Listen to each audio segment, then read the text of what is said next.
Je lève toujours les bras. Ouais, oui, bonjour, encore une vidéo.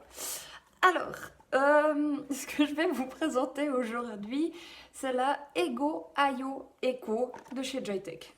Eux, ils sont vraiment pas chiés. Hein. Tiens, on prend 3 lettres les plus simples et puis on les met ensemble. Donc, c'est comme ceci. Ego IO Eco de chez Joytech. Voilà. Une cigarette électronique qui se présente comme ceci. Vous avez une cigarette électronique pour débutants que je vais vous présenter. Hop, je mets juste ma petite fiche de rappel. Et je vais aussi juste vous dire ce que je vais vous présenter pour les prochaines fois. Je vais vous présenter la petite Fiorine.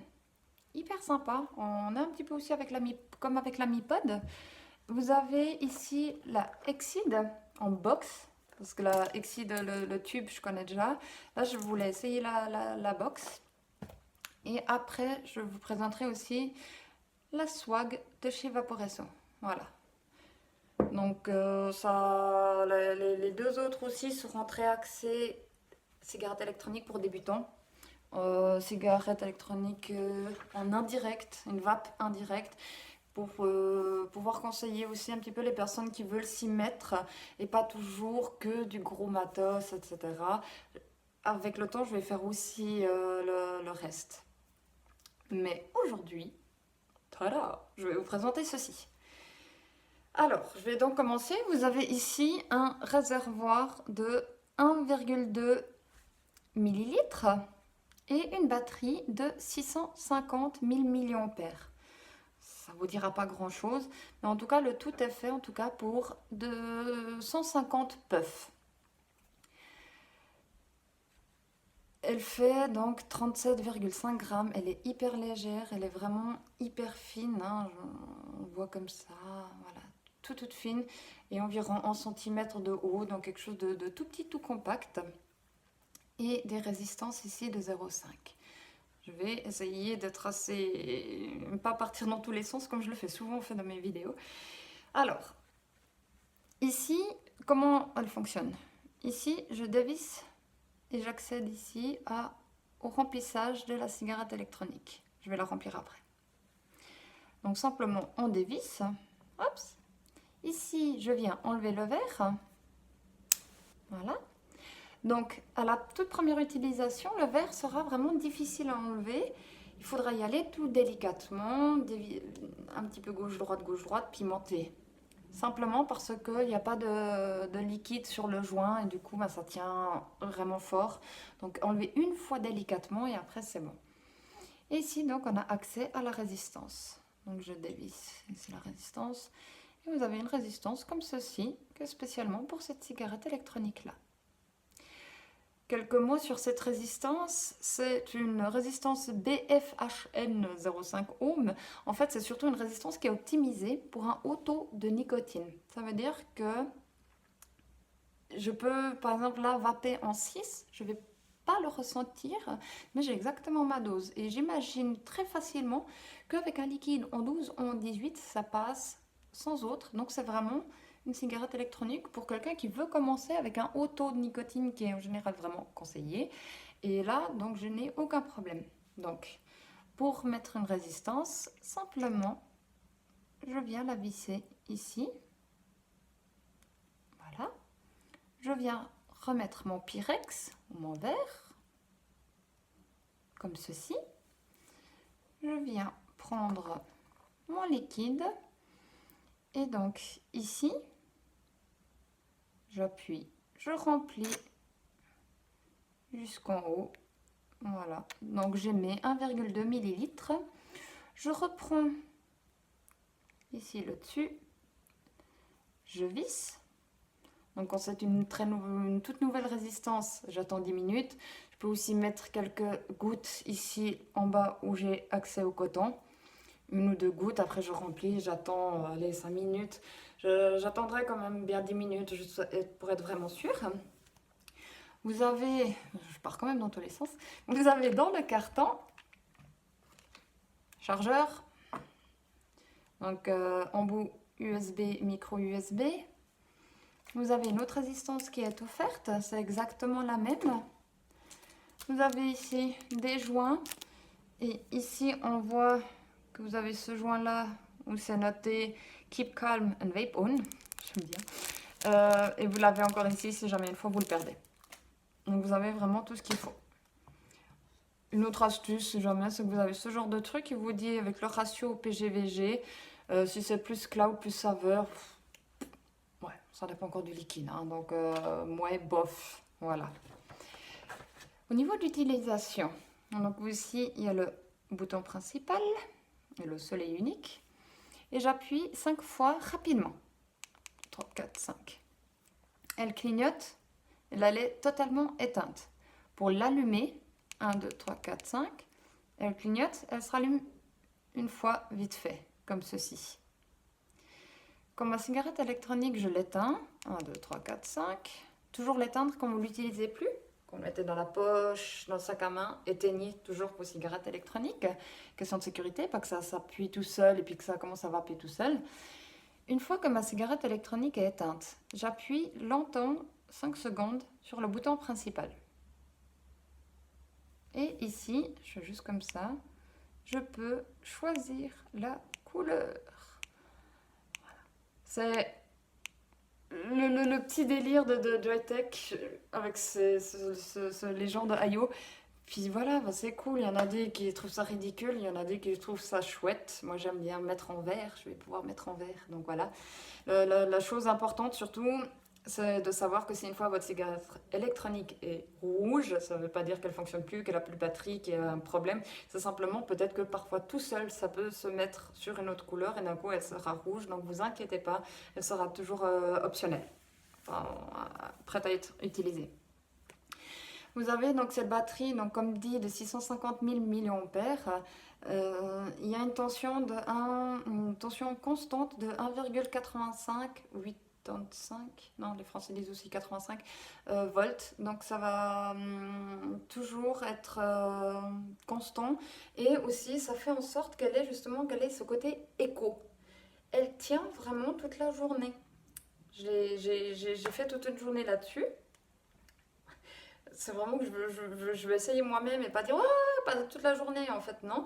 Elle tient vraiment toute la journée et donc j'ai absolument aucun problème avec. Donc voilà. Donc là maintenant je peux aussi vous montrer donc.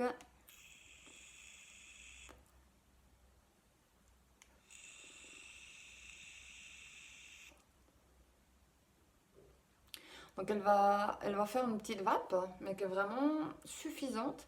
Ma nicotine, je la ressens pas énormément, donc à 6, et pourtant moi j'ai plus d'habitude de vaper, en tout cas sur du 6. C'est parfait. Pardon, mais le liquide est là-bas.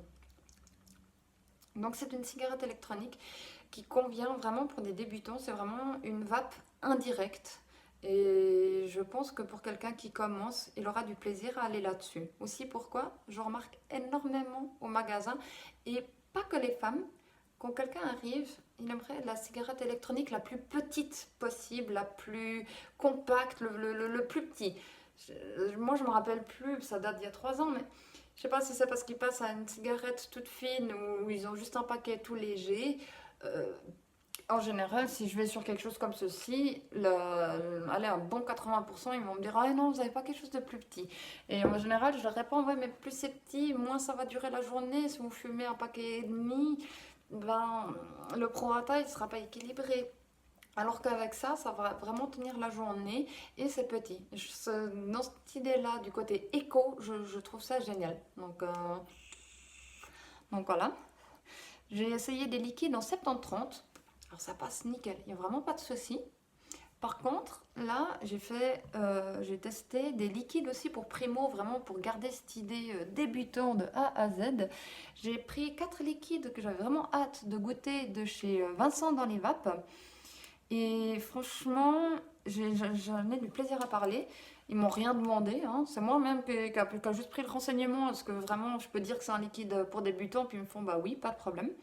Vous avez 2 liquides par exemple ici avec un taux de 60 pg 40 vg, donc glycérine végétale et propylène glycol, qui est la base dans un liquide.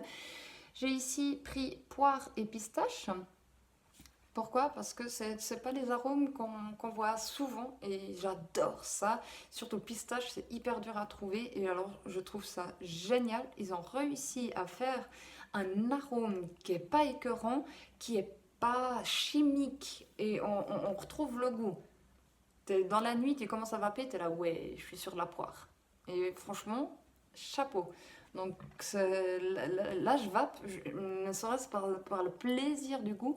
Et pour quelqu'un qui commence, il peut. Après, il y a fruits rouges, il y en a pas mal d'autres, hein. Il y en a aussi, par exemple, ici, les grands maîtres. Donc, par exemple, ceci. Là, vous êtes en 50-50. Et vous avez donc une fois ananas passion mangue.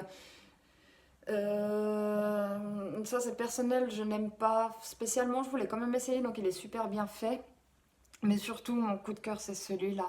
C'est le thé chai citron mandarine. Vous avez un thé qui est super bien fait, qui est épicé, donc il n'est pas sucré. Donc si vous cherchez quelque chose de tout doux, machin, allez pas là-dessus.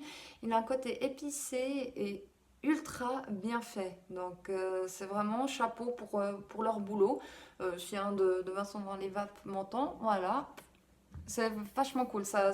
Avoir du plaisir à vapoter, avoir du plaisir dans son liquide va aider aussi les gens à réussir à arrêter de fumer.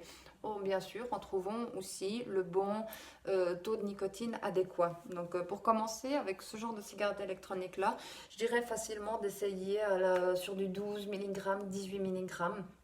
Après, ça dépend encore. Faites-vous bien conseiller sur votre shop, en essayant que votre shop, en espérant qu'il pourra vraiment super bien vous conseiller. Parce que là, vous avez vraiment tout en main pour pouvoir lâcher vos clopes. Vous avez des liquides super bons, une cigarette électronique simple, efficace. Donc voilà. Le côté embêtant, c'est juste qu'il faut enlever le verre et donc le liquide qu'il y a dedans quand on veut changer de résistance. Alors au pire, vous rouvrez votre liquide, vous remettez dedans, vous prenez un petit papier, vous nettoyez le tout, vous changez la résistance. Au pire, bon, bah, pour 1 millilitre, c'est pas non plus. Voilà, vous le mettez dans le lavabo et puis fin de l'histoire.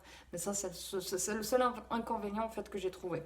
Vous avez ici, comment je peux montrer ça? Ouais, ici, donc, les airflow. Donc, c'est l'arrivée d'air. Vous en avez un ici, un de l'autre côté en parallèle, qui est aussi vraiment tout petit. Allumer, éteindre, c'est bon. Pour charger la cigarette électronique, donc vous avez ici. Donc, simplement, on vient mettre le micro USB ici, hop, dedans.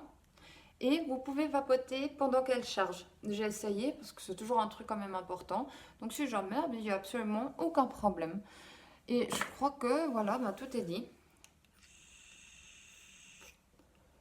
Donc les 150 puffs en tout cas pour trouver un endroit où la mettre. Encore une autre chose aussi, ne serait-ce que parce que l'arrivée d'air est en haut, je l'ai prise donc avec moi, avec mes 500 mètres d'altitude de différence, elle ne coule pas. Toujours éteindre quand vous la mettez dans un sac à main ou dans une poche. Une fois que c'est éteint, moi par exemple, j'ai ma grosse veste de ski actuellement avec les températures qu'il fait et puis la neige. Ma cigarette, elle était presque couchée tout au long, j'ai pas eu une seule gouttelette. Donc sur ce coup-là, chapeau. Je crois que tout est dit. De nouveau, c'est du matos pour débutants, donc j'ai pas, j'ai expliqué comment on change la résistance. Vous changez aussi encore jusqu'en la résistance, 1 à 3 semaines. Ou éventuellement 30 millilitres, mais je préfère dire 1 à 3 semaines et être large. Ça dépend combien vous allez tirer dessus, ça dépendra de votre liquide, ça dépend si vous prenez toujours des énormes tafs ou des petites tafs, ça dépend de beaucoup de choses. Donc dès que vous avez un goût de brûlé, un goût pas bon, et ben vous faites la même chose que je vous ai montré avant. Dévissez la résistance, vous la mettez à la poubelle ou dans la ferraille et ensuite vous en mettez une nouvelle. Vous attendez bien qu'elle se réimbibe, c'est du coton dedans, le coton doit être imbibé. Et ensuite vous pouvez de nouveau vapoter pendant un moment.